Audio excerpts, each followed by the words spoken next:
Call the roll. Alderman Boyd. Present. Alderman Ornowitz. Alderwoman Hubbard. Alderwoman Howard. Present. Alderman Muhammad. Here. Alderwoman Boyd. Present. Alderwoman Clark Hubbard. Present. Chairman Vaquero. Present. 6 present. Okay, so here's what we're going to do today. What I'm really interested in, and of course, even aldermen that are not on the committee, I'm looking for opinions.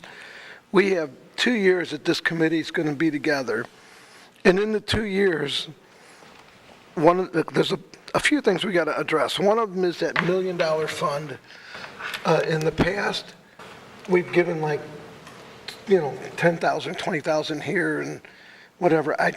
I personally, and I want to get opinions, I think we should be given a bigger amount, even if it's to less groups. And I really think that aldermen that have a group that's in their ward that might be something that they think should or shouldn't get a bigger amount of money, that, my thoughts are, even if we gave the whole $1 million to work on public safety as far as, getting a psychologist or getting some sort of help, because we have to deal with the homeless. But since I made them in some sort of an order. Mr. Chairman, Yes. sorry to interrupt, just for a point of clarification Yes. and transparency, are we talking about the Youth Crime Prevention Fund, of which we fund organizations? Yes, Okay, the Prop P, yes. thank you. And, Not Prop P, Prop S, Proposition Safety Dollars. okay, and I thought it was P, but it's okay. It's the same $1 million. I'm sorry about my voice. I think the allergies have gotten to me. So, I think I wouldn't mind getting some opinions on, do we give bigger amounts away? I know last year, one of the groups that we gave money to actually sent it back and said it ain't even enough to do them any good. And so they didn't even cash the check. They just they didn't take the money.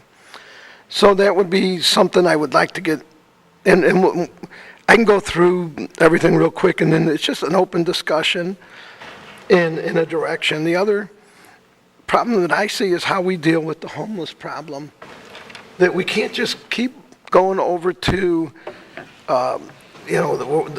the Enterprise Center now, and when we got a hockey game, tell all the homeless people you can't sleep on the grates and just run them all off.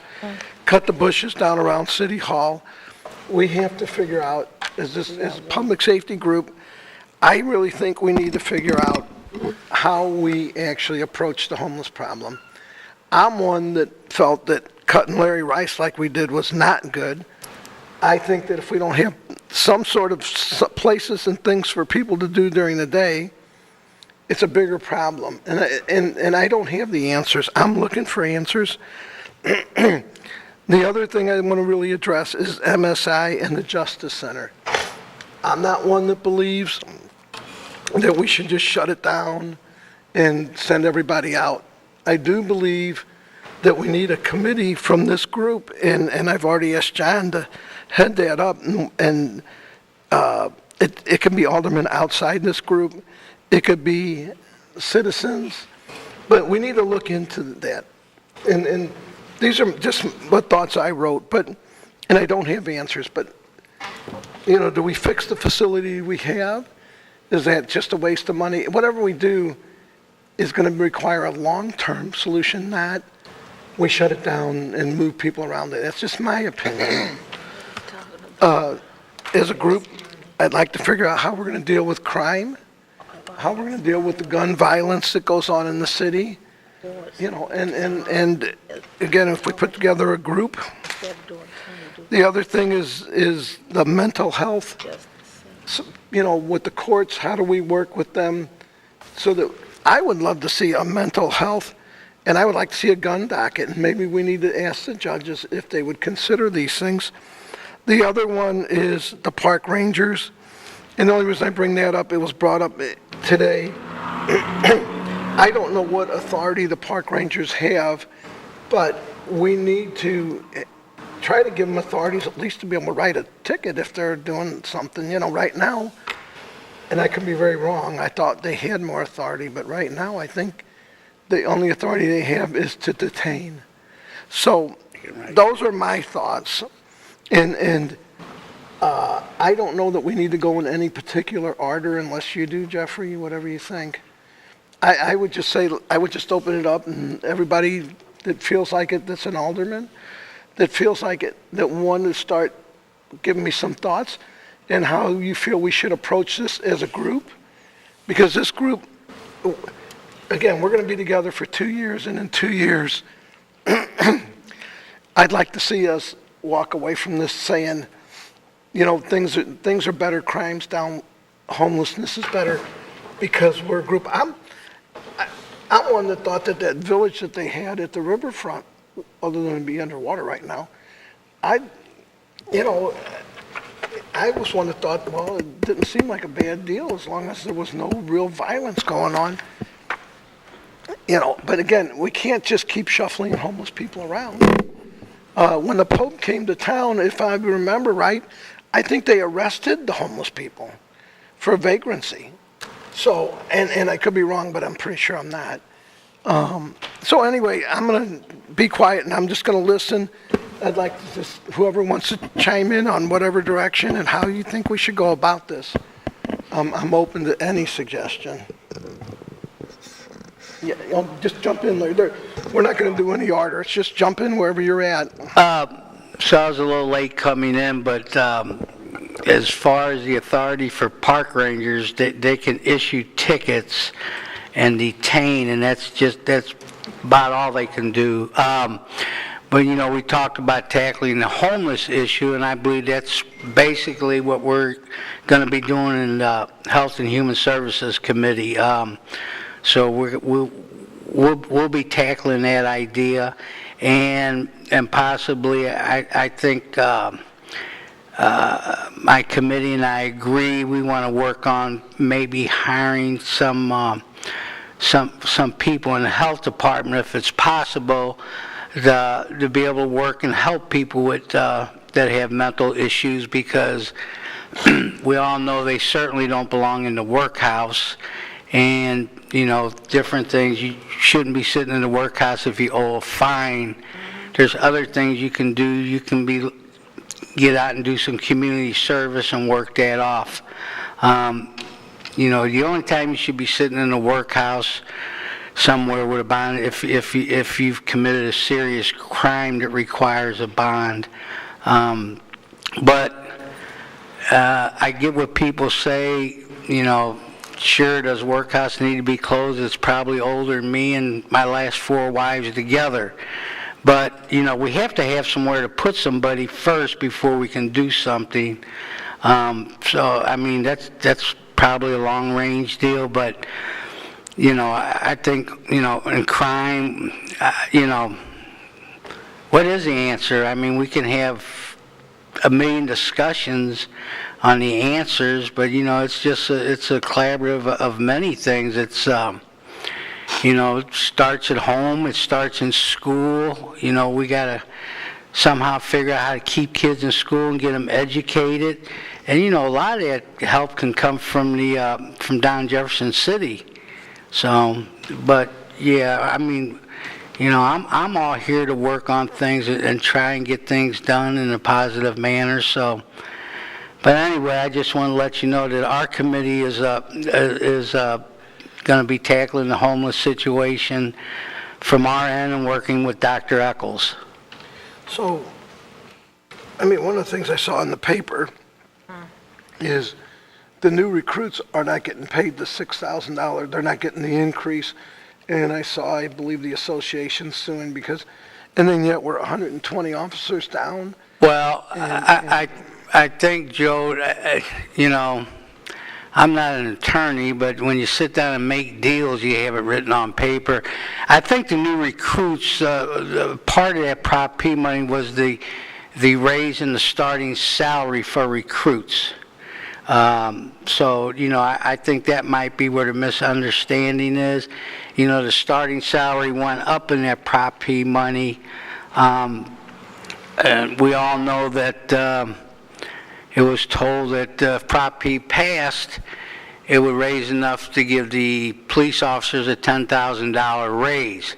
Now, what I didn't hear in all that discussion was, but wait, we'll have to figure in the pension costs out of that money, so you'll end up with this amount.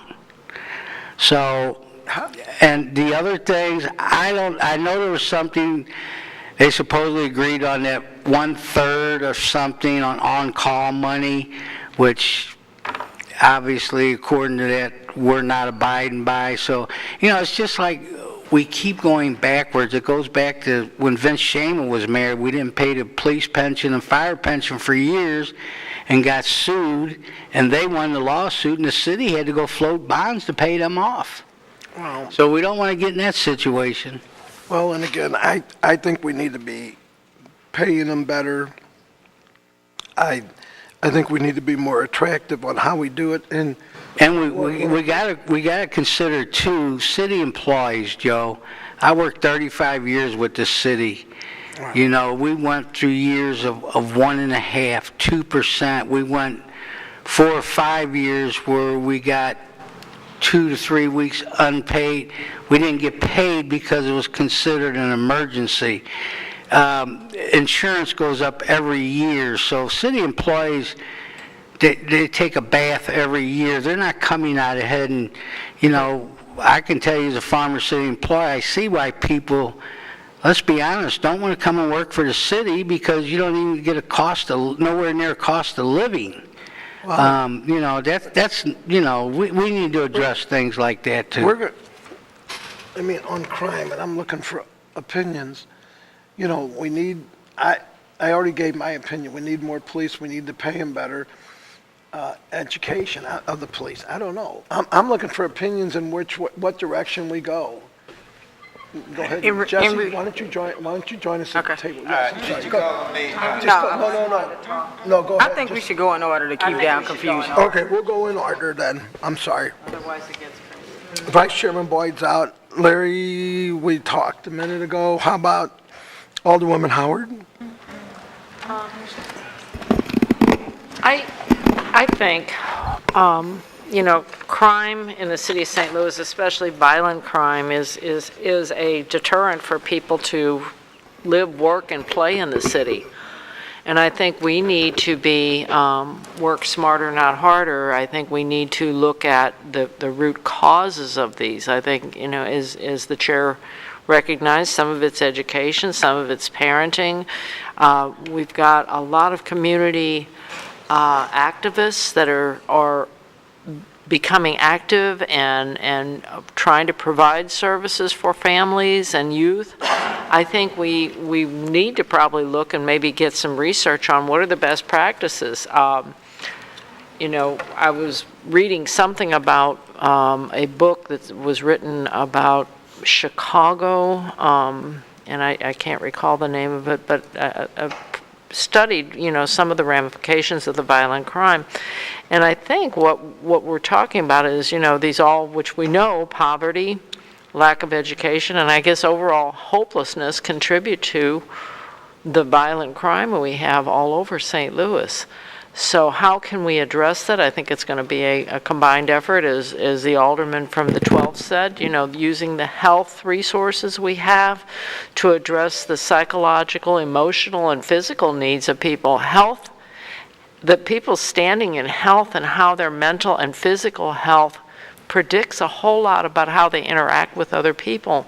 And, if you don't have your health, you don't have your mental health, you feel pretty desperate, and I think it allows you to rationalize behavior that may not otherwise be acceptable among people that are rational and functioning with all their facilities that a healthy person has. So I think working in concert with the health department, our law enforcement, and possibly our education.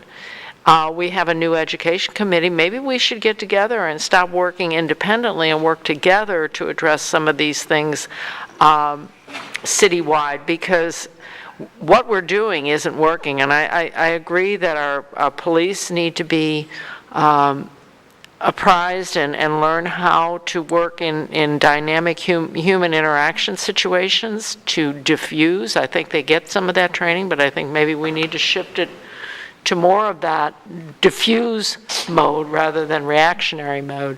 And it's hard to say because I'm not out there on the job.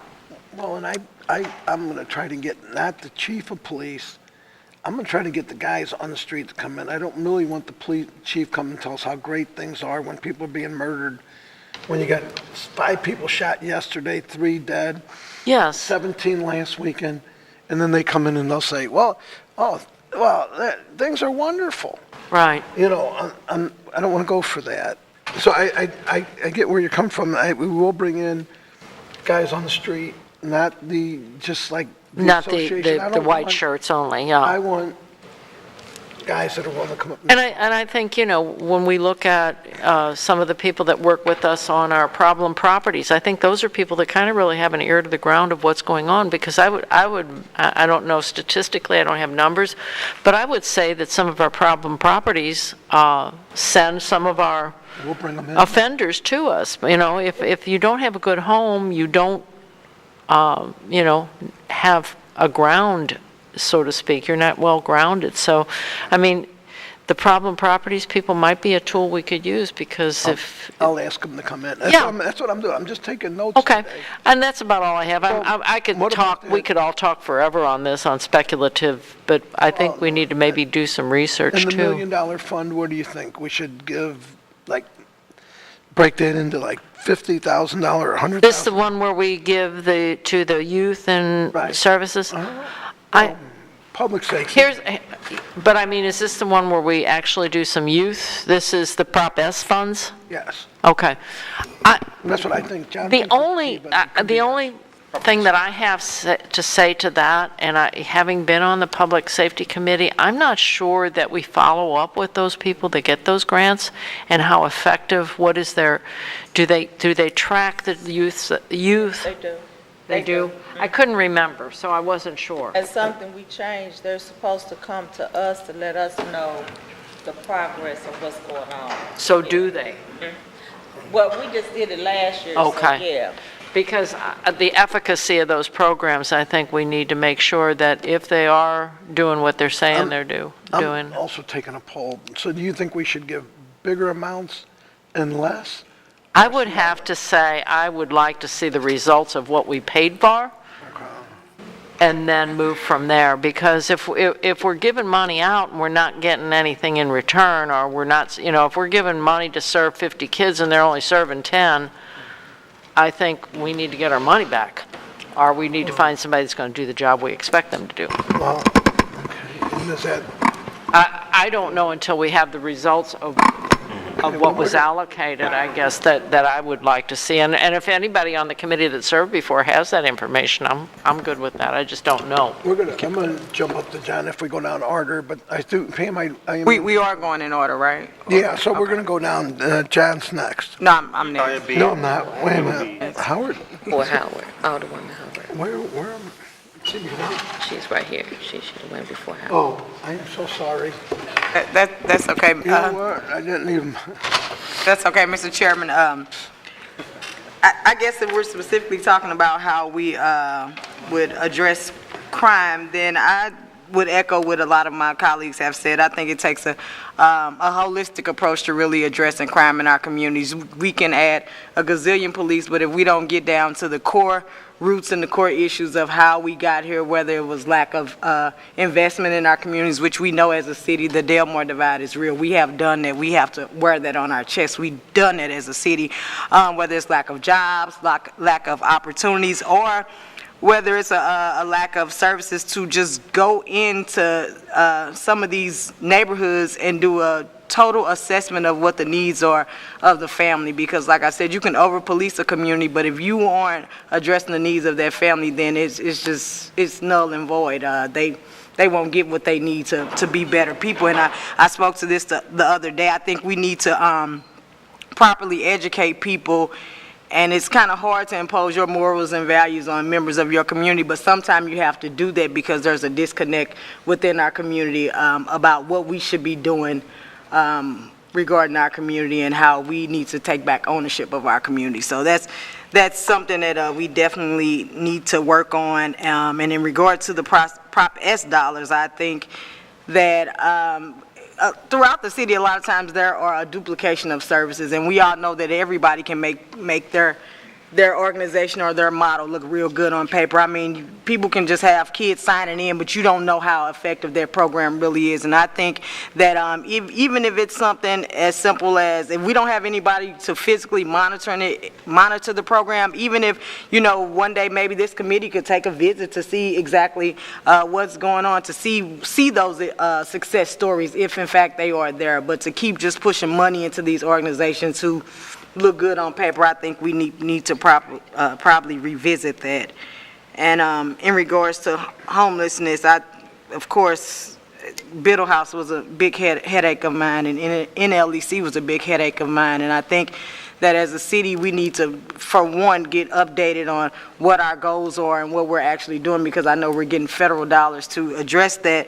But I think we need to go a step further and see where we are with reaching out to our regional partners, because St. Louis has been the dumping ground for this region's homelessness, and I think we need some additional support with that so that we can move our city forward and not have homelessness the face of our city, which as of today it is.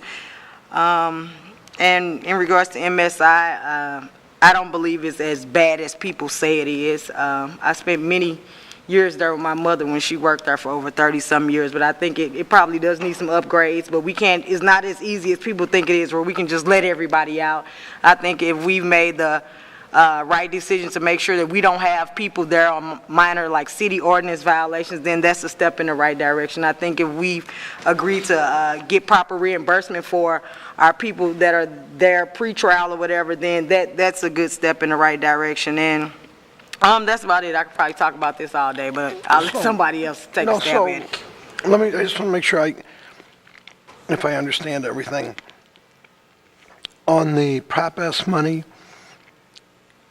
if you're willing, and I already talked to John about the prisons, if you want to head up a little subcommittee that looks into all this and comes back with recommendations, because everybody here's, we all live in different neighborhoods, we all got different ideas, and a lot of people here are way more educated on these issues than I am. My ward, and mostly it's about barking dogs and tall grass, and I don't know that it fits. If you're willing to do that, and you could pick people on or off this committee to look into that, and I'd definitely be willing to be a part of it. I don't want to say headed, because I'm stretched very thin, but I would definitely be vocal and be a part of it and offer whatever I can to that community. But I think, like, before we even do that, we need a proper update on who we've given to in the past, because I know in the past we've given to several of the same organizations, and sometimes some organizations have been new organizations, but I think it would be good to see exactly what their results are. Well, I'd like you and whoever else to come back to the committee and let us know, because if we break up into groups, we're going to do well.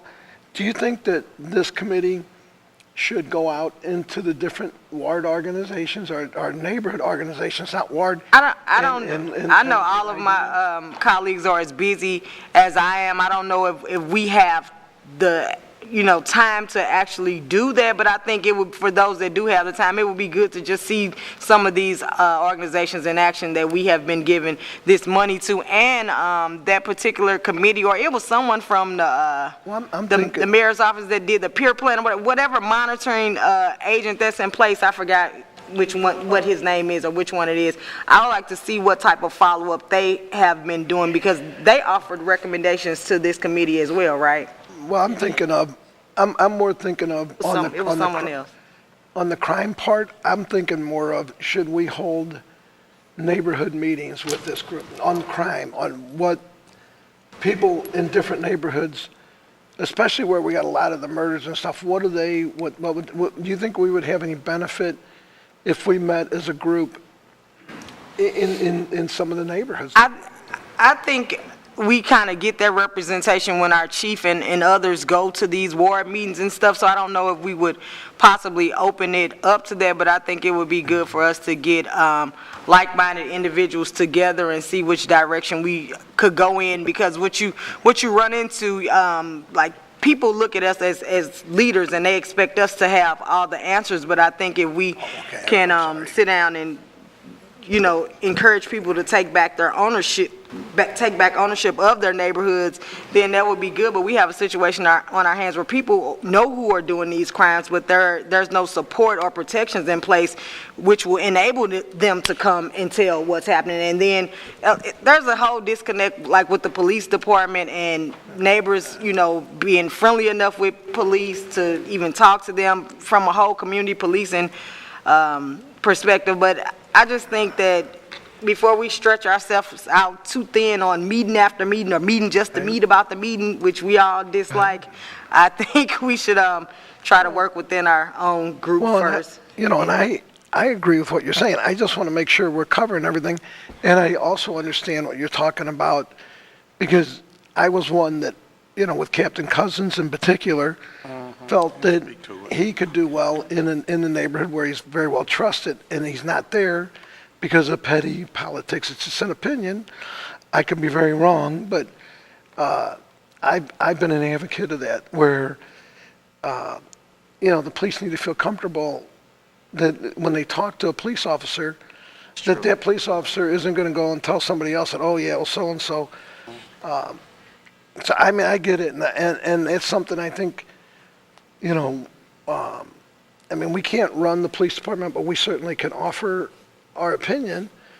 And oh, I'm sorry, they said I'm not talking loud enough before. So I know we can offer our opinion, but yeah, I agree 100%. So right now, at the point I'm at, you're going to kind of put some people together, and you're going to come back and let us know what direction we're going to go with the Prop S money this year. Okay, that's not a problem. And that's what I thought. So I just want to make sure. Thank you. Mr. Chairman, I'd like to speak to a few of the issues Yes, Vice Chairman. or the recommendations. Okay. One thought I had is that we could meet with the Public Safety Director on a monthly basis just to get an update on crime statistics and jail population and how we're doing as a city. I had that as a thought. Also, like the Alderwoman from the 5th spoke about the peer plan. I thought the peer plan was a neat plan that the city put together. It was organized in a way that a lot of departments across the city were actually working together. And it also gave us indicators on where some of the challenges are, so that when we have grant funding opportunities and we go through the budget, we know how to best allocate those resources. So if we look at the peer plan and some of the recommendations within Board Bill number 1, we should be funding different initiatives like within Parks and Recreation to deal with juvenile issues, and the police department to deal with whatever particular issues that they have. So I would like to get an update on the peer plan, you know, where the city is with the peer plan. Are we currently using the peer plan? I know the gentleman that helped put that together is no longer with the city. I forgot his name. It just can't come to my mind, but I do know he left the city some months ago. So I'm not sure if somebody else has taken on that role to deal with it, but it was supposed to be a document that kind of really help us analyze where our issues are, where the strength, where the weaknesses, and what opportunities exist within the city to be able to tackle these particular issues. Should I send something Can I to ask the a mayor's question? office to have them, because I'm not familiar with the peer plan. I'm sorry. Sure, I think it would be helpful to get an update from the mayor's office on the peer office. plan. Okay. I don't see a representative from the mayor's office in here Can right I now. ask a question? Yes. That acronym is familiar, but I don't quite recall. And you know, I put it up on the city's website. It's an acronym for something, but it doesn't come right up. Was that the one that was being handled through the mayor's office by a gentleman that just recently left?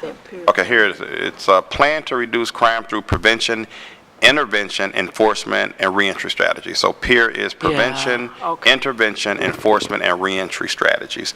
So if we really believe in that plan, which was done under the Slaves administration, I think we can really use it as a roadmap to make some improvements with city services. Just a thought. No, I will ask the mayor's office to have someone here at our next meeting to speak on the peer plan. And lastly, as it relates to Prop S money, I'm real concerned about the Public Safety Committee getting too far involved in the weeds of the allocation of those resources. Currently, we have a professional group with United Way, so we've kind of put it in the hands of the community to kind of help us decide what programs make sense for the city of St. Louis. They do all the scoring, they've created the metrics. There is a selection committee that works in concert with them. I think the chairman of the Public Safety Committee and whoever designated, there's one or two members of the Public Safety Committee makes up that selection.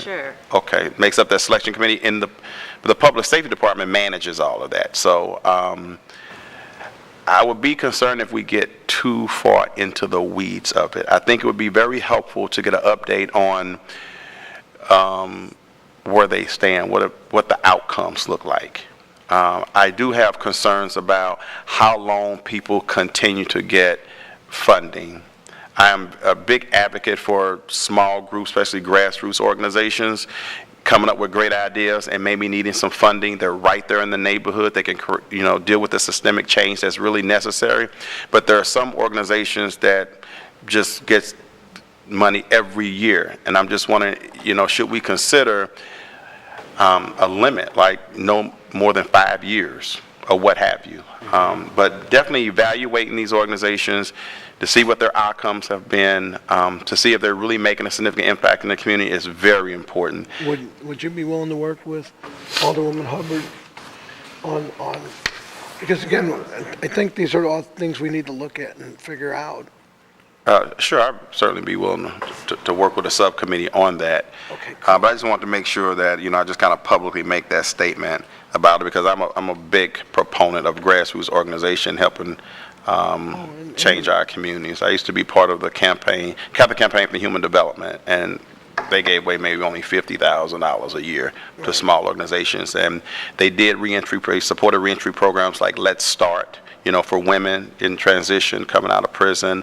Also, there was a male organization that they funded. And if we're going to be serious about reentry, then I want to see where's the city putting the money behind reentry programs so that when people are coming out of prison, that they don't just keep cycling back in, because we're here to support them with our training programs and other job opportunity initiatives that we may have.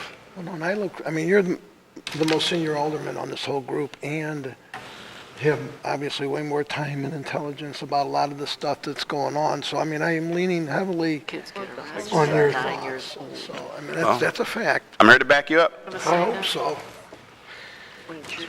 So, okay, and we're going down the list.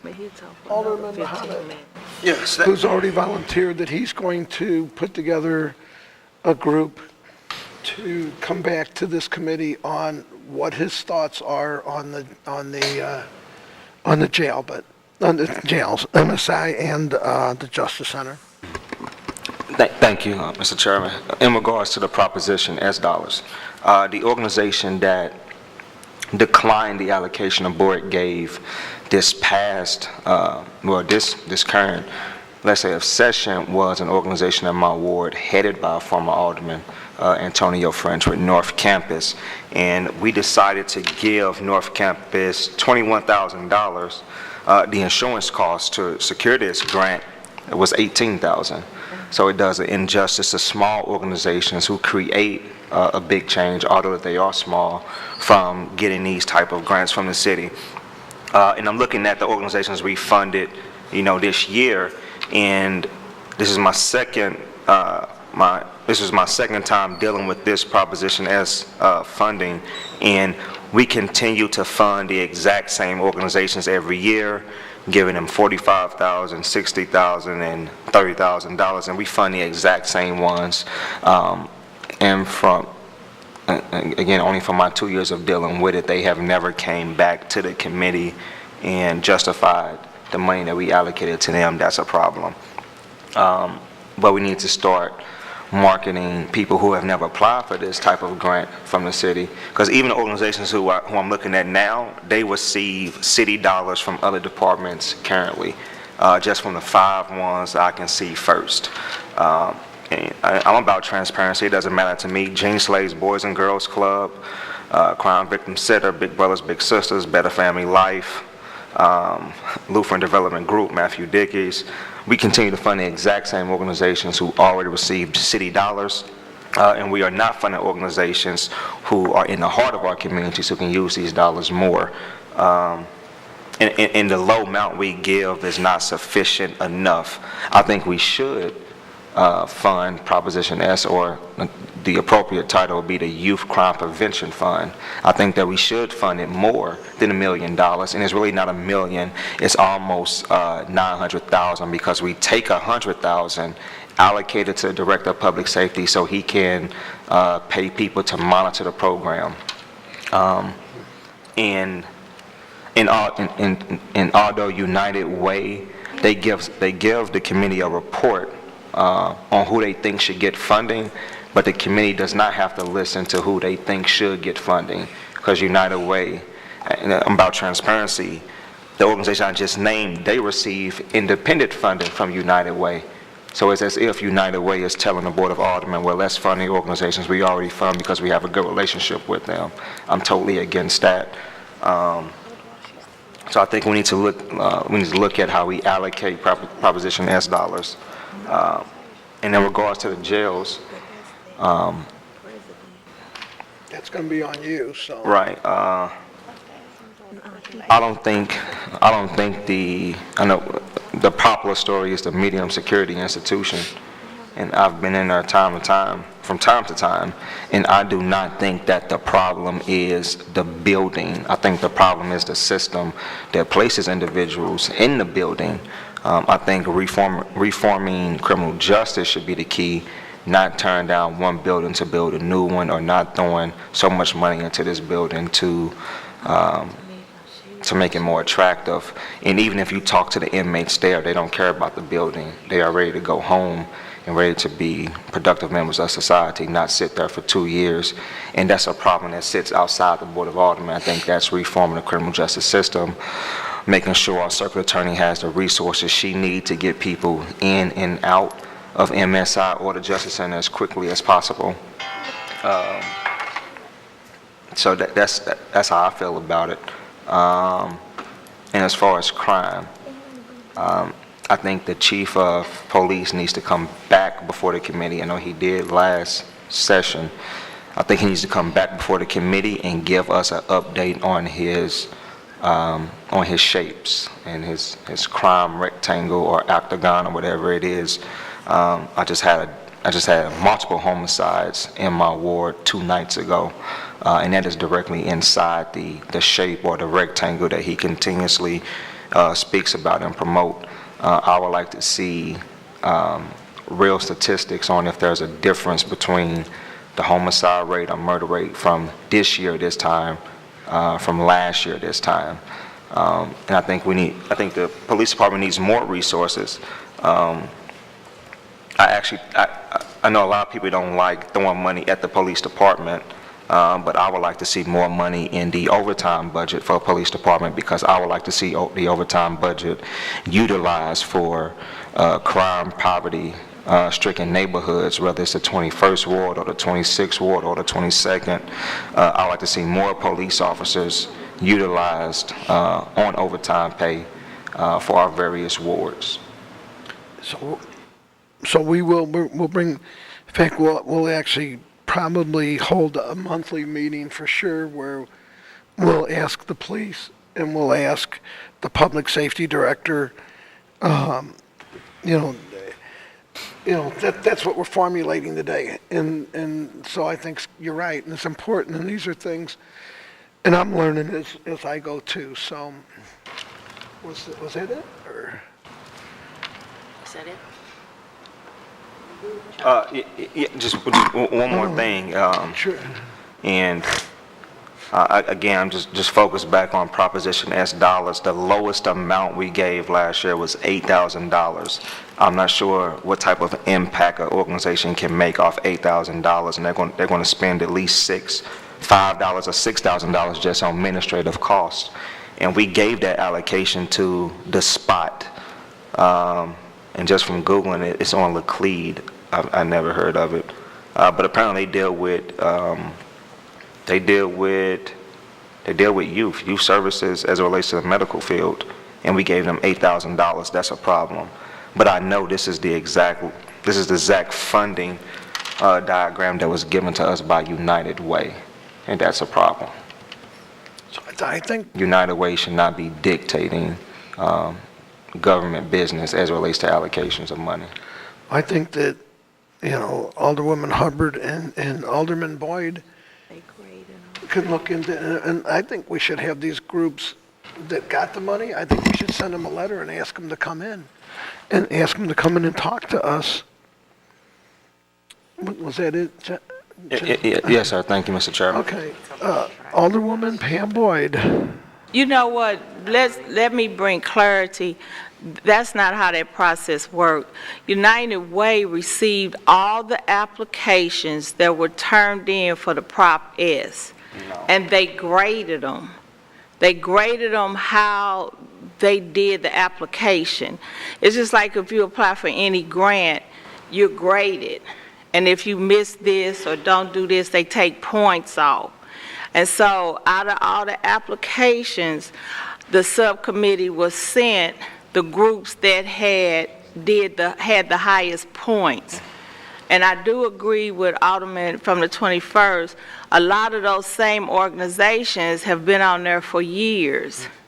But the problem that I had was, and I brought it to the group, was after the United Way graded all the applications, the grants that they received, and they sent the information in to the subcommittee and said, these are the people we picked. Then it went up to Department of Public Safety. The safety commissioner submitted to us the list and said, this is who should get these grants. That's the problem that I had. Yeah, that should not be that way. Now, the being from the public safety, if we were the subcommittee, we should have been the ones looking at those applications, and I'm pretty sure John Mike can correct me. We asked, can we see those applications to see who fell short and who didn't, so we could review them, and then we sent back the list and said, no, we will not give this, and just for instance, we will not give this organization $60,000. We will give them $30,000. So the subcommittee did take some control last year in regards to that, because we were real strong that the newer organizations and the smaller organizations should have had a little more given to them because they're on the ground doing the work. And so that's what we were as the subcommittee people. It was my understanding, and again, I could be wrong, that they were supposed to, I don't know if it was United Way or Public Safety, but somebody was supposed to come back to us and give us a report on how many people they served, what services they had, so we would know what these organizations were doing. But as of today, I haven't heard from those organizations or who was supposed to give us that report. So it's real clear to me the Prop S money, we should keep it, but it should be more structured where we can make people more accountable. Because as a city, we cannot continuously keep dishing out money and nobody's being held accountable for the work they're supposed to do. From my perspective as a public safety member, I don't want the glitters and glow and the toot the horn. I want to know how many babies' lives did you save, how many families did you help, and how many people were empowered, and how your organization impacted our communities in regards to the services that you put out there. So that's why I am with the Prop S money. And then with the homelessness, in the North Quarter, we're getting more homeless. people coming because downtown is pushing them back to us.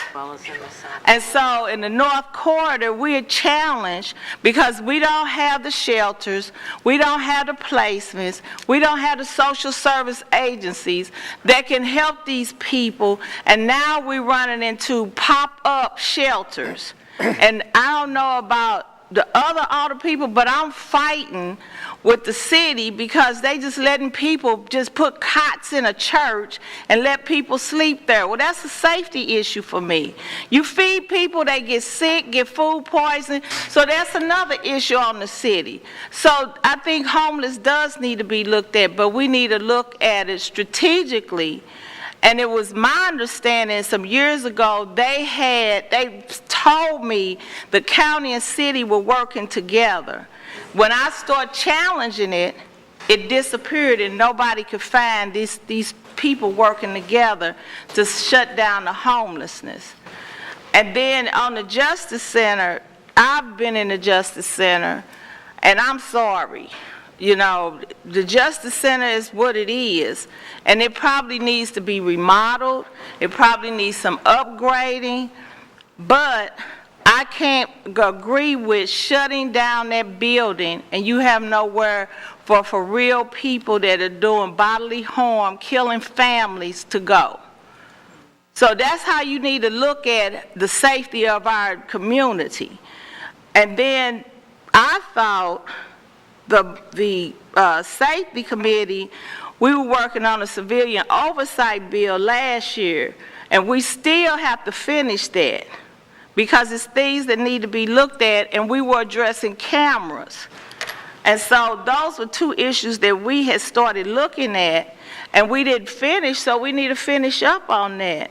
And then in regards to the violent crime, well, I'm in agreement with my colleagues. It's just not about people with a gun. It's about a wraparound service in regards to social services. And there we go back to these non-for-profits. So what role are they playing to build our communities? Because, again, the North Corridor, they had the services, they were all pulled. So you don't have the social service agencies, you have a social service worker in a school 2 days a week. Our kids are dealing with trauma every day.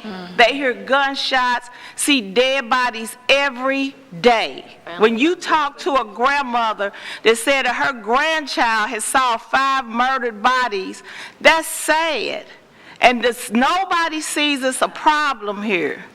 It's a problem to me when you have a president that pushed for a gun law that has no age limit, that has no detail on what type of guns they can carry. And so when you got people that stop in the middle of a street and get out with assault rifles, I have a problem with that. So we have a lot of work to do as far as the safety. And me personally, all I can figure is on my end is to save one person at a time. But without the community supporting us, it's not going to happen. It's not a solo act. Until we as a community come together to agree to disagree, it's not going to change for St. Louis, for downtown, for nobody. Because we're going to keep saying the same thing over and over again. And that's all I got. So what I would ask, Can I say one more thing? sure, but What about, well, we're going that way next, but I just wanted to comment. So I would ask that, again, you work with, in this case, John, because these are things, we're going to say stuff that's probably people are going to be offended or say we're doing the wrong thing, but we got 2 years on this committee, and at the end of the 2 years, I'd like to be able to step back and say, we made a difference. We made a difference somehow. I am personally wanting to go out to all the schools and talk to kids. I think mentoring, I think trying to move things forward. We have to be the leaders of the community. And I agree in the Big Brothers program, which I did. My little brother at the age of 15, his brother's friend got shot and killed in front of him. And when I talked to him, because it would freak me out, he really didn't seem, if somebody got shot next to me, I'd be messed up for a very long time. And he was very much, it is what it is. And that's pretty sad. And he's a great kid, and he's in the Navy, and I can't stop bragging on him. But I do get what you're saying, and we have to figure out. So I would really hope that you can come up with some ideas.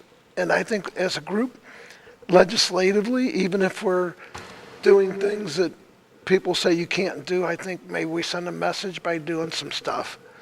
So I would hope, Pam, that you would work with John and with me, and we put these thoughts together, because again, these aren't things that are happening in my neighborhood, and I really do need help to figure it out. So that's kind of where we're at on that.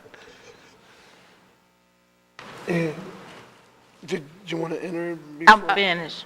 I was You're all through. done? Just would like to add one more thing. I think one of the things that we need, go ahead. Go ahead, you can go ahead.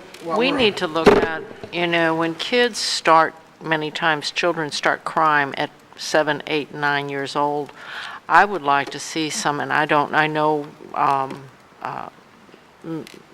Alderman Collins Muhammad brought my attention to the fact we allocated $20,000 to Division of Youth Services at the detention center.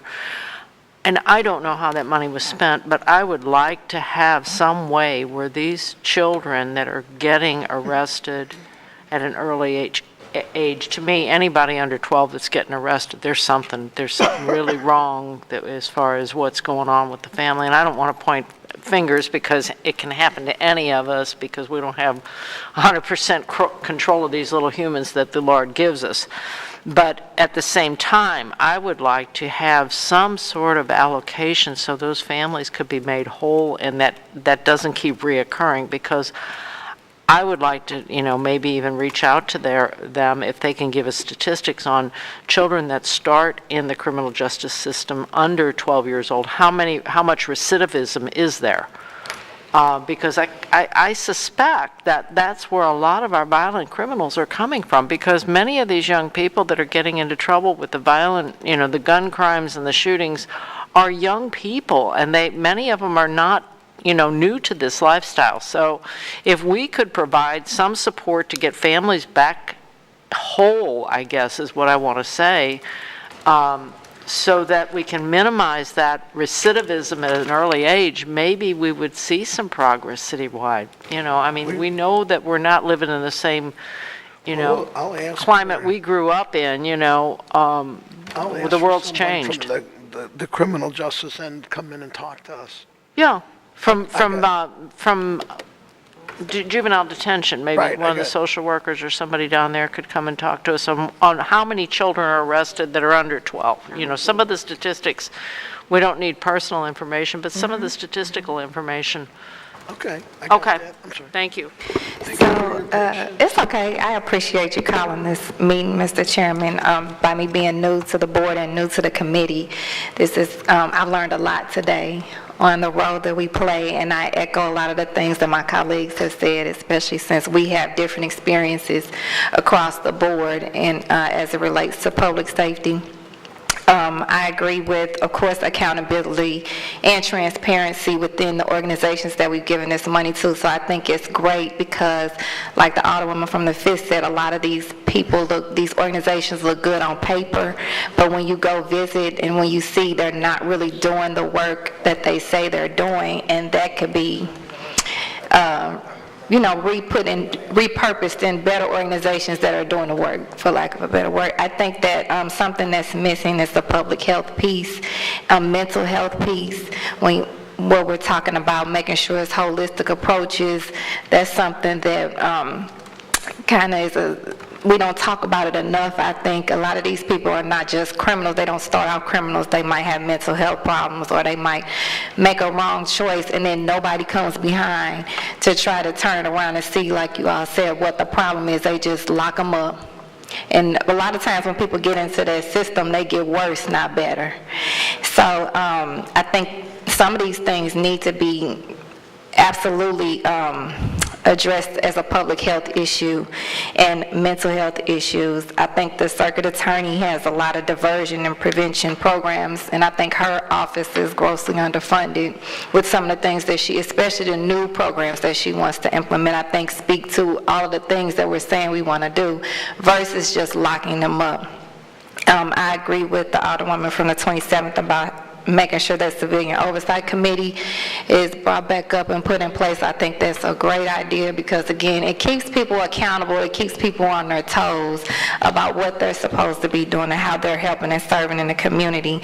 So with that being said, I absolutely think we should go through the list that Alderman from the 21st pulled up, reassess that list, and see what position we can take and probably move some things around and maybe even put some kind of timeline on it, on how many years or how many times you can get that funding if you're not really doing, if you can't show data, if you can't show numbers about the changes you've made in our communities, like the Alderwoman from the 27th said, we see it every day.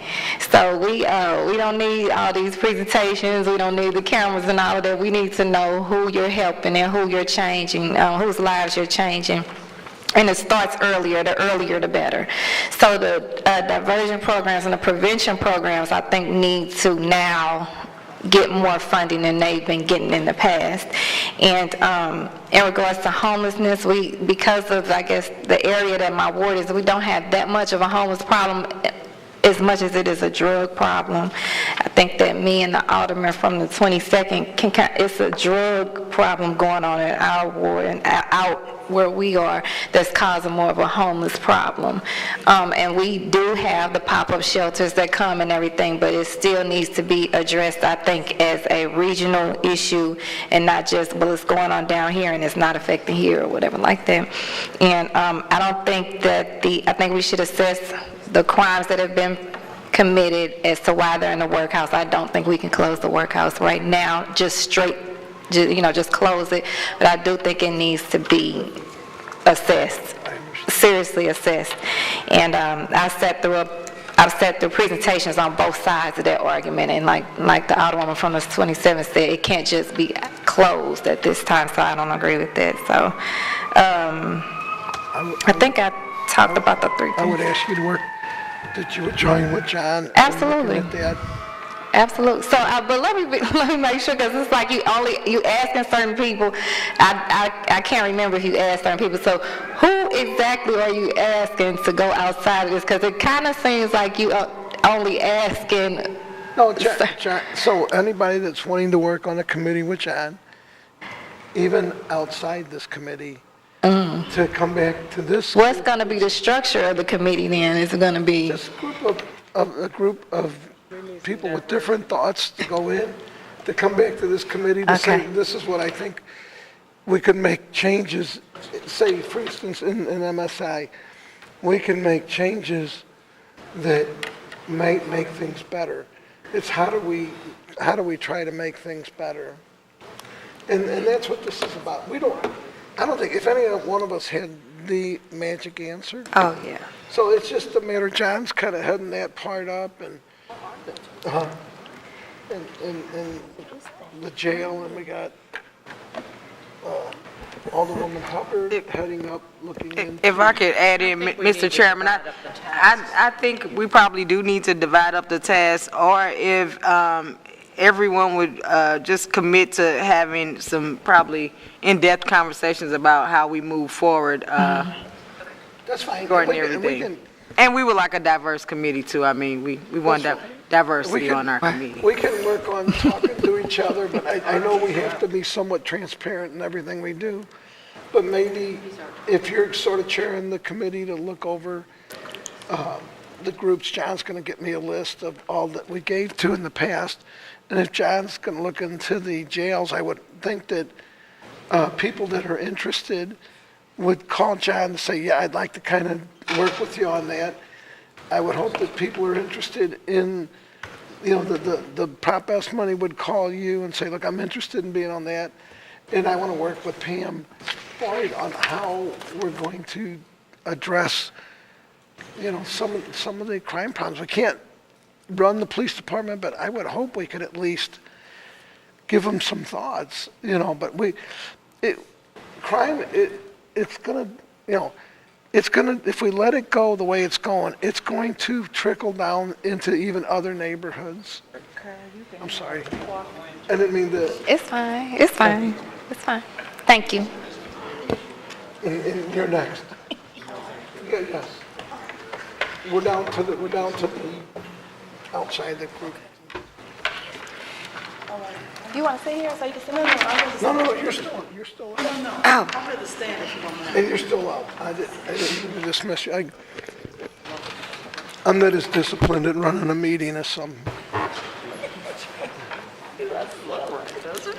I'm sorry, you're still up. I'm finished. Thank you, Mr. Chairman.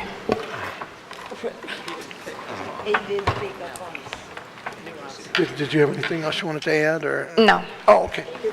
So, Mr. Chairman, and members of yes. your committee, I wanted to give you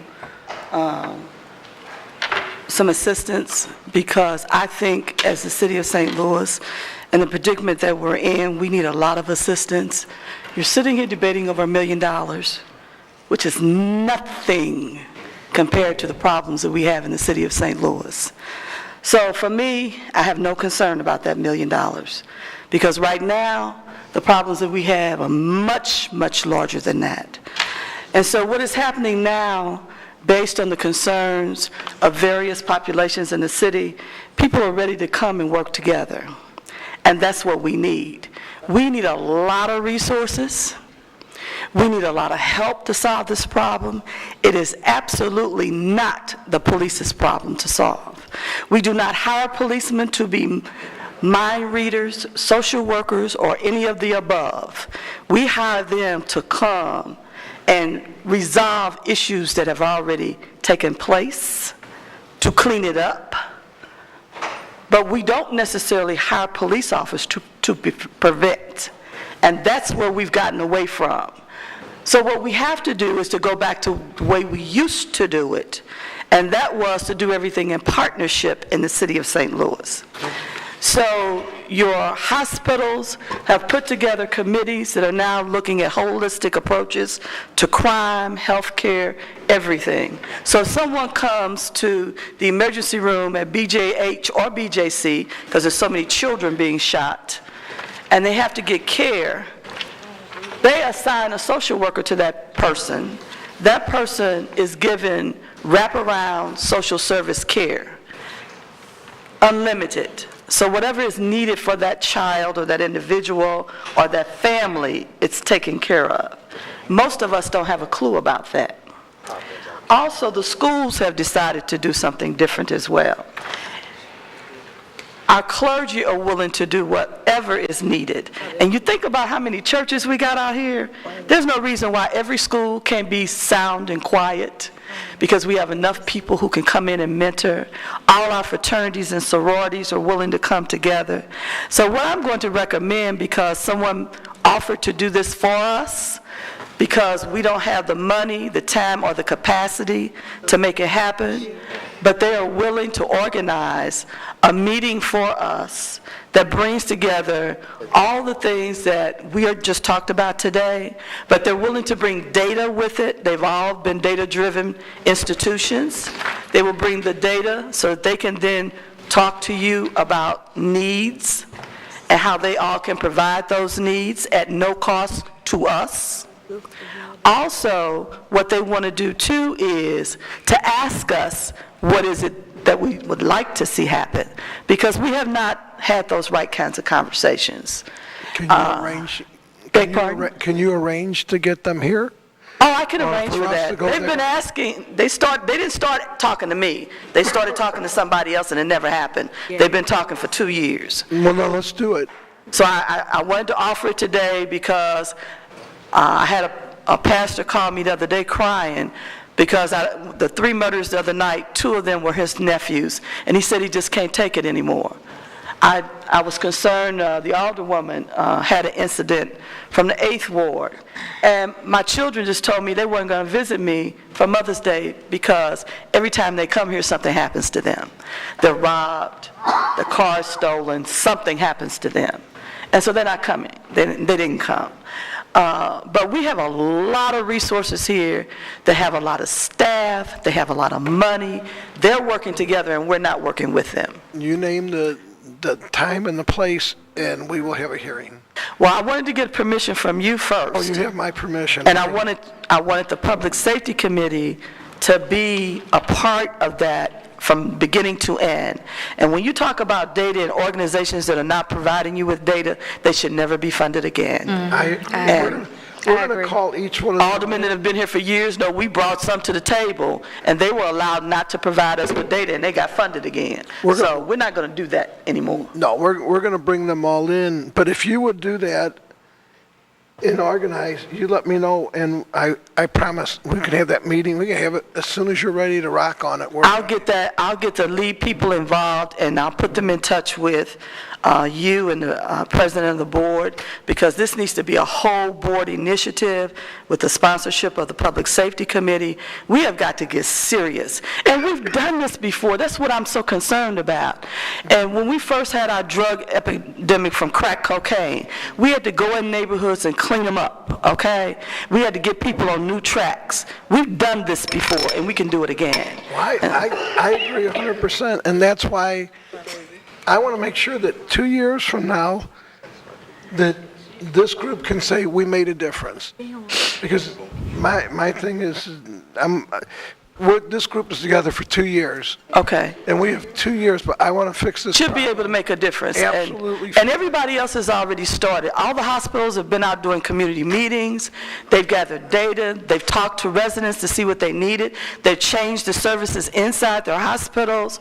And other entities are doing the same thing. The schools are asking us, how do we want our schools reorganized? You know, it's just so many entities that are on the right track, and we need to be working with them. No, you let me know and we'll do it, I promise. Okay, I appreciate that. Thank you. I think if we're going in seniority, I think it's Alderwoman Green. I was like, oh my God, this is crazy. Thank you, Jesse, we're going to Mr. get down to you, we're just doing a seniority, we're going down in seniority. Oh, okay. We're working our way through seniority. Alderwoman Green? Yes, thank you, Mr. Chairman, for allowing those of us not on the committee to have an opportunity to speak today.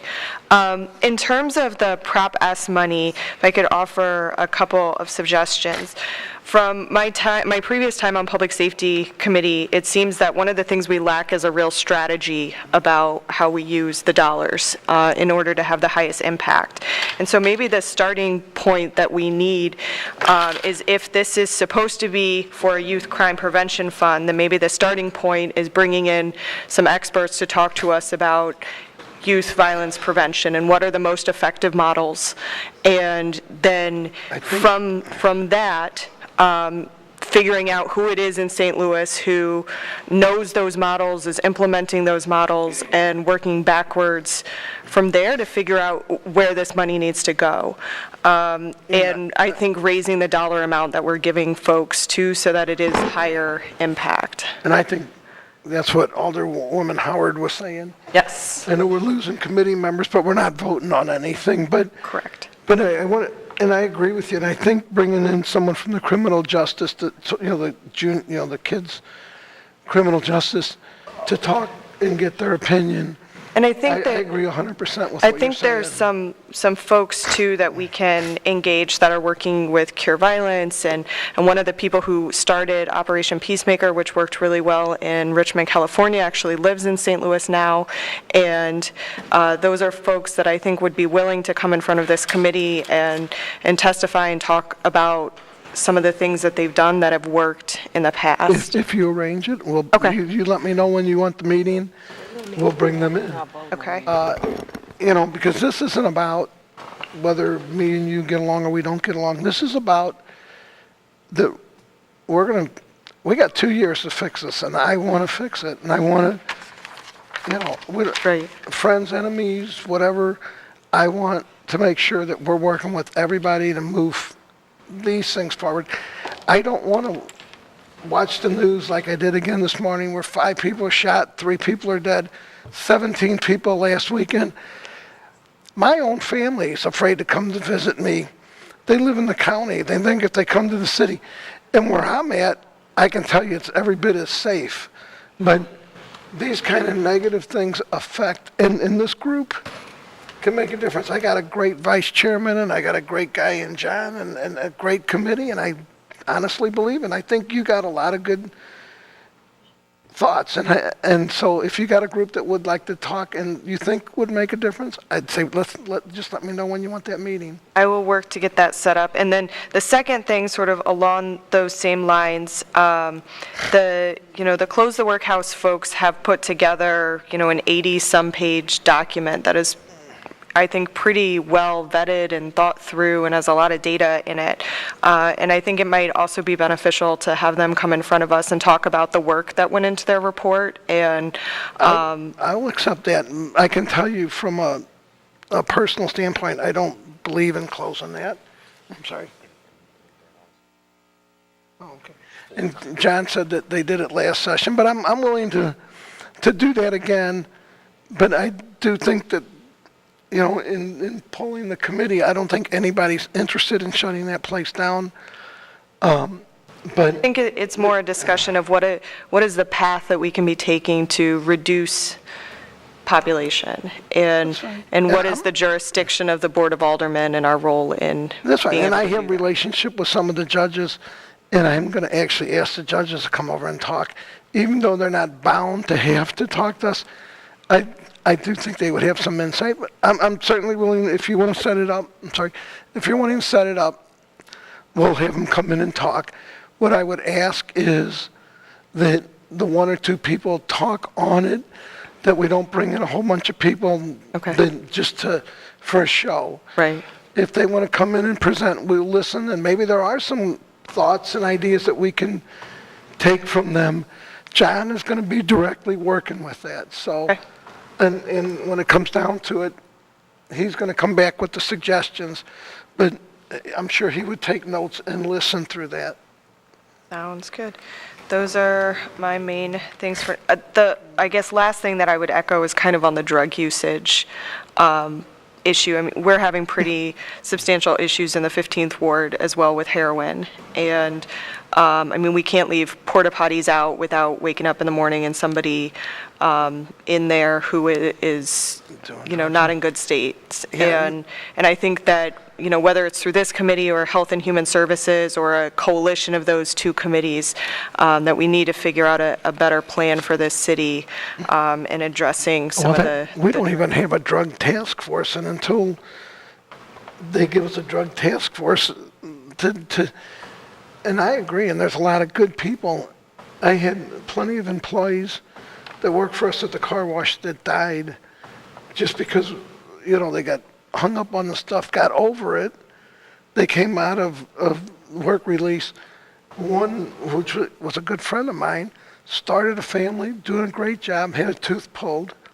They gave him medication for the pain for the tooth work, which got him hooked back on, and then he died a handful of months later. So there's a big problem. I don't know how to address, and I'm open to listen to everything. I just, at the end of 2 years, I want to say we made a difference. And I don't know the answer to the heroin, but I think we need to listen to some. And mental health, Terry out there, she knows a lot about mental health stuff, and we've talked. And, you're talking, and I'm very public about it. At 16, I overdosed on drugs. I ended up in a mental hospital. I was very sick. I was in Incarnate Word Hospital for quite a little while. And then over at Wool Center, which was a mental, to not get over a drug addiction, because I did drugs for only about 3 or 4 weeks out of my freshman year of high school. You don't have to be a drug addict to overdose on that. You just need to get the right stuff. I can tell you, it was easy for me to quit, because after I came out of being very sick and in a coma and having to be on Thorazine and Valium just to walk out of my house, I was there. I was there. I was in there with people that were getting shock treatments. I get mental health. I understand. My problem last year was with the lady that simply stole the salt shaker. And this was, I believe, was at a Cardinal game, but whatever. The police got involved. She got sent over to MSI. They said she needs her medicine. They said that's not how it works. They didn't give her a medicine. She committed suicide within 2 days while she was in MSI. When I talked to Dale Glass, he said, well, that's because she was mad because her dad didn't help out. I can tell you, I'm diabetic. I'm probably on more stuff from heart medicine and everything else. If I was arrested today, I would have to have my medicine tonight. It wouldn't be, can we wait a week while they evaluate what I need? I get it, and I get we got to make change. I don't know that how we make that change. That's what we look at, and I get it, and I get the mental health deal, and I understand it, and you know. But how do we fix it? We know the problems are there. Right. It's finding the right solutions. We have to find real solutions. This isn't going to be about showboating or doing grand whatever. I just want to fix the problem. And I don't want to get it all mixed up with showboating and stuff, so. Well, thank you. Jeffrey, do you have? No. Next. Thank you, Mr. Chairman, and members of the committee for taking some outside words. One of the things I wanted to add also, echoing we have great resources and great organizations to have come in and talk to us on a wide range of topics. One thing I want to make sure that we don't leave out are the Fuse Fellows that are working out of the mayor's office. So they're working on diverse police recruitment, they're working on equitable bail reform, and I believe there's one other, but they're a significant resource to the city, and the more we can incorporate the information that the mayor's office is also receiving, and specifically aligned to what we're looking at here, I think that would be well worth this committee's time. So that's under the mayor's office. I'm not sure if it's specifically under public safety, but if you set it up, you ask them if they'll come in and talk. Sure. Just let me know the date of the meeting, and we will bring them in. Sure. And also on the drug issues, the Missouri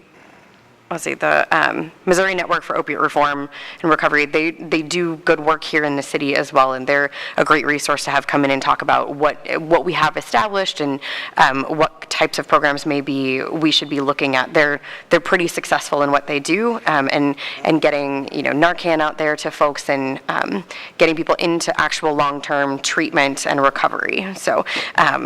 So we have a ton of great resources in the city, and so anyone you think would be helpful, bring them in. Okay, sounds good. Because we're going to listen. That's what we're going to put our little bit of money, and it isn't a great deal of money, but that's where we want to put our money. Sure. And we want to create some ordinances that might give the police more strength. We'd like to, if they'll come over, we're going to ask some of the judges to come over to kind of give us their thoughts. Sure. So all this is the first part of a puzzle. Right. Well, I think that's good. And I think, one of the challenges is hashing out what committees should be responsible for what pieces of that, right? I think some of the drug addiction issues we may be able to handle over in Health and Human Services with communication, right? Our committees overlap in what we look at and what is important to the committees. And so if there's a hearing over in Health and Human Services on, we talked to the Health Department about grants that they're receiving to work on opioid addiction issues. They're studying things there. They're getting federal funding from that. If then we can also report that back, right, to say, here's what's happening over here and coordinate some efforts. If the chairman of the committee, and I could ask him too, it would be nice to get a report from other committees, especially if they affect us. It would be nice if, that we're not duplicating services where someone from the health committee can come over and say, this is what we're working on, because we can check it off our list as well. At least we're moving forward. Sure. And I just wanted, like I said, this is my last shot. I got 2 years. I want to make a difference. Absolutely. Yep. And I also echoed Alderwoman Boyd, her comments earlier about the work on the Civilian Oversight Board and on the privacy bill that Alderman Kennedy had been working on and the committee had been working on before his tenure ended with us. But would love to see those efforts continue as well. So if there's any way that we can support off the committee on those bills as well, would be great. So. That'd be great. We do got a good chairman. clerk, who was the chairman of this committee, and certainly, hopefully will, but, not even going that way, I still feel Jeffrey and John, I feel I got some really good people on this committee, so I'm not real shook up. But please, if you got some people, just let me know when you want the meeting. Sounds great. Thank you. Okay. Christine, did you want to talk? You're up. Okay, I would just come up here. Okay. First of all, thank you, Mr. Chairman, and the people on the committee. I will be short. Often when we look at the problem, it's a historical problem when we talk about crime. Let's just be perfectly frank. Crime is only a reflection of the 600 years of mistreatment of Africans in America. That's what crime is. Slavery for 300 years, and segregation and current mass incarceration through various means which were applied. But I have a solution in St. Louis, though. It's called the Todd Plan, which deals with jobs. That's what people need, jobs. And the real problem is poverty. I think when we talk about crime, we need to talk about poverty. We need to talk about drug addiction. Drug addiction, until we deal with drug treatment, and the reason why people use the drugs in the first place, then we're not going to do anything but go around and around. There's a program I heard Megan, the Alderman woman from the 15th Ward, Cure Violence. I think we need to look at that program. We could save some, according to, I read about it, we could save some lives. This is what we need to do something different. More police is not the answer. More money for police is not the answer. I oppose Proposition P for that very reason. It's a waste of taxpayers' money. It's a fraud. To go around, we need to, for the police to do it or for anyone else to do it, it's a fraud.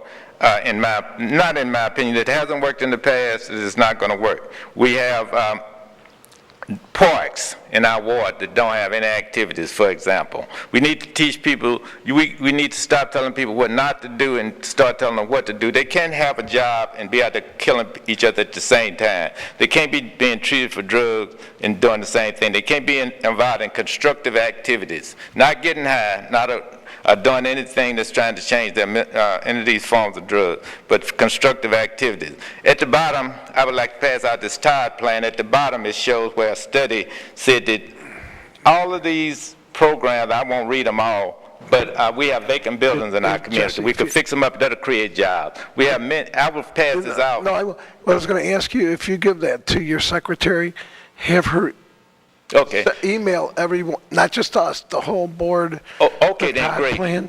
Okay. And keep in mind. Okay, quickly. Okay, then. So the main point is in our community, we have many just vacant things that create crime, vacant buildings, tall grass, and studies, and then I will have it mailed out, and it'll show studies show where we can prevent crime easily, and we need to adopt those programs. Do we need police officers? Absolutely. But police are there to arrest you after you commit a crime. What we need to work on is how to prevent a victim. Every time a crime is committed, somebody's, either their property is taken or injured or something happens to these people. So that's basically, and thank you, I would just pass it out and have the secretary pass it out. Basically, I think our emphasis should be on prevention, and we should make sure that we have use our resources in prevention, because for the past 50 years we've talked the law and order talk, but crime has continued to go up. So that is a total, absolute failure. And so we need to try something 100% different. And then that's my position. Right. And I mean, I really like the police. I got 2 of my kids in the department. But I agree with, sometimes just like when there's a game downtown, there's a lot of police. You see a lot of police. The presence of law enforcement will help crime stay down. Doing something with the vacant buildings, I agree. The tall grass, I agree. We just have to figure out, I realize there's a problem.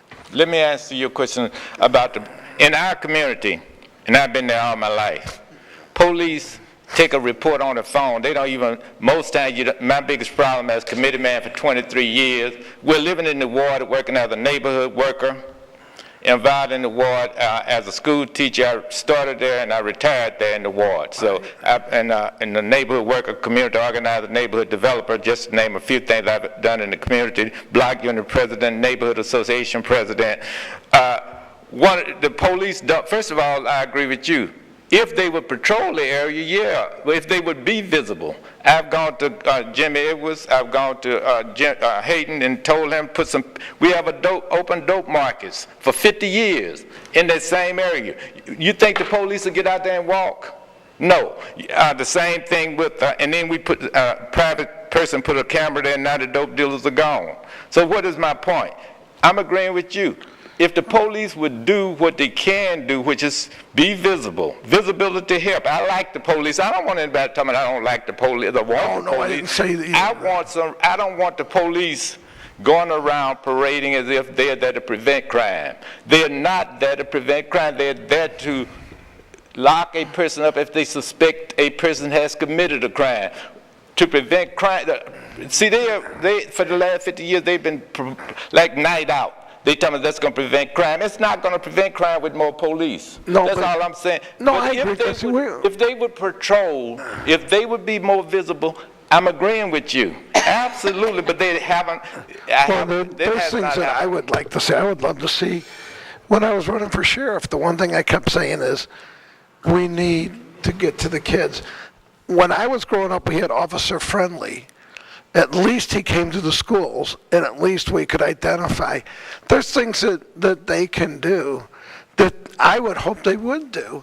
We can't dictate to the police how to run the department, but we can certainly come up with some answers. And I like a lot of what you're saying. I agree. So we need to figure out how we're going to deal with the vacant buildings. How are we going to deal with the tall grass? So I think we're dealing with that anyway now. But I had a plan on how we're going to deal with them, and also it won't cost the city any money. What we need to do, as I said, officer friendly, look, to be perfectly frank, officer friendly is friendly in the classroom. But when officer friendly get out there on the street with many African-American males like myself who has been out there, they're not friendly. And I'm not going to sit up here and pretend, but if they were friendlier and did their job and respected all citizens, I'm not saying all, I'm not anti-police. What I'm against is promoting things like giving away candy, police giving away candy, officer friendly. I want the police to do their job. If they suspect somebody has broken the law, that's their job, is to arrest them respectfully and see if the law has been broken and do a professional job. So I'm for that. But I'm not for the police getting into another lane saying that they're going to be stopping crime, because that's not what they're there for. The way we stop crime, again, is jobs, drug treatment, ending poverty, giving people, the Parks Department, some things we can do is make sure that that the Park Department in our ward has activities that we're currently paying for. So I'm saying there are things we can do. I want us to do as a board of all the people, things we can do as a city, things we can do. And then those things we can't do, let's go to the state and get some money instead of locking a bunch of folks up in the state, and go to the federal government and get some money, because they pulled billions of dollars out of this city that we had during the model cities era, during the poverty program era, and turned that same money into mass incarceration. So that we want that money back. And so that's how we would prevent crime, when we first of all be honest. And the only way we're going to prevent crime too is to keep 28 wards, because we're going to have to rebuild our North St. Louis back up, because we've been under attack for the last 50 years.